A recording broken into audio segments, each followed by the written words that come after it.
Les passagers du navire dans lequel était Jonas étaient tous témoins de la colère de Dieu dans sa vie. Ils étaient là présents dans la tempête alors que Jonas confessait son péché. Et même lorsque les marins l'ont jeté dans l'eau par ordre de Dieu, ils étaient tous là. Et en voyant Jonas tomber dans la mer, ils ont certainement pensé que Dieu en avait fini avec lui. Mais ce qu'ils ignoraient, c'est que juste après, Dieu dans son amour fit venir un poisson pour avaler Jonas et le ramena plus tard sur la terre ferme. Les passagers du navire étaient témoins de la colère de Dieu, mais pas de son amour, de la désobéissance de Jonas, mais pas de sa repentance ni de sa restauration. Ainsi, arrivés à Tarsis, ils ont probablement répandu la nouvelle de ce serviteur de Dieu que Dieu avait frappé, que Dieu avait rejeté. Et pourtant, ce qu'ils ignoraient, c'est que juste 3 jours après, le Dieu, avec son serviteur, avait déjà fait la paix. Oui, ils s'étaient déjà réconciliés. Et pendant qu'à Tarsis, Jonas était probablement réputé pour ce serviteur que Dieu avait frappé, que Dieu avait rejeté, à Ninive, il était déjà cet instrument puissant de Dieu par lequel Dieu avait sauvé toute une ville. Bien-aimé, la colère de Dieu a une échéance, mais pas son amour. Et lorsque le temps de sa colère passe, son amour prend la relève pour balayer les ravages de sa colère.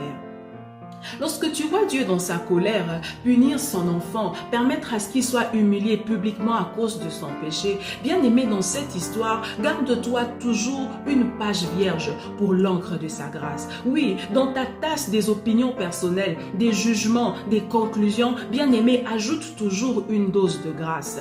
Cela te permettra de réintégrer ce frère facilement lorsqu'il reviendra au Seigneur, lorsque Dieu le restaurera.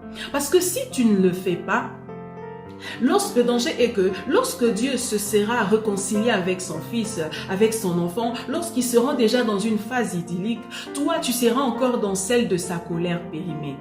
Oui, bien-aimé, tu seras en train de pérenniser une colère qui a déjà atteint son échéance.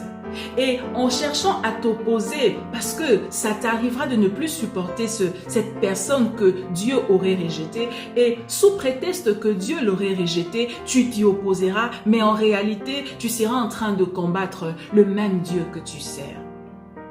Bien-aimé, les États de ce monde ne délivrent pas des certificats de résurrection parce que, tu sais, ils ne laissent aucune probabilité à une personne qui est tombée dans la tombe, qui est morte, de revenir à la vie. Mais toi, tu n'es pas de ce monde. Toi, tu es du royaume céleste. Et ton roi est réputé pour sa capacité à vider les tombeaux, à ressusciter ceux qui étaient morts et à retrouver ceux qui étaient perdus. Voilà pourquoi ce n'est pas tout à fait normal que tu aies autant de difficultés à réintégrer ton concitoyen céleste qui était tombé hier dans les péchés et qui est revenu au Seigneur, à réembrasser, à croire à la restauration de ce frère, de cette sœur qui était perdue. Bien-aimé, même quand Dieu lui-même viendra te dire que Moïse, son serviteur, a péché contre lui, qu'il est mort et qu'il l'a enterré et qu'il n'enterrera pas dans la terre de Canaan, bien-aimé, garde-toi toujours une page pour l'encre de sa grâce. Parce que lorsque la grâce viendra par Jésus-Christ, tu seras étonné de voir le même Moïse que Dieu avait dit avoir enterré en train de parler avec lui sur une montagne à Canaan, là même où il avait dit dans sa colère que Moïse n'entrera pas. Mon frère, ma sœur, ne sois pas comme le frère aîné, le frère du fils prodigue. Ne reste pas fâché contre une personne que Dieu a déjà pardonnée. Ne cherchez pas à punir une personne dont Dieu lui-même a déjà oublié les offenses. Ne regarde pas comme impure une personne dont Dieu par le sang de son fils a déclaré pure. Lorsque tu verras ton frère, ta sœur, tomber dans la fosse de la colère de Dieu parce qu'il aurait péché, mon frère, ma sœur, toi continue à le regarder avec les yeux de la grâce. Parce que lorsque le temps de la colère de Dieu passera, sa grâce viendra chercher cette personne et la sortira de cette fosse et la réintégrera à la maison au même titre que toi.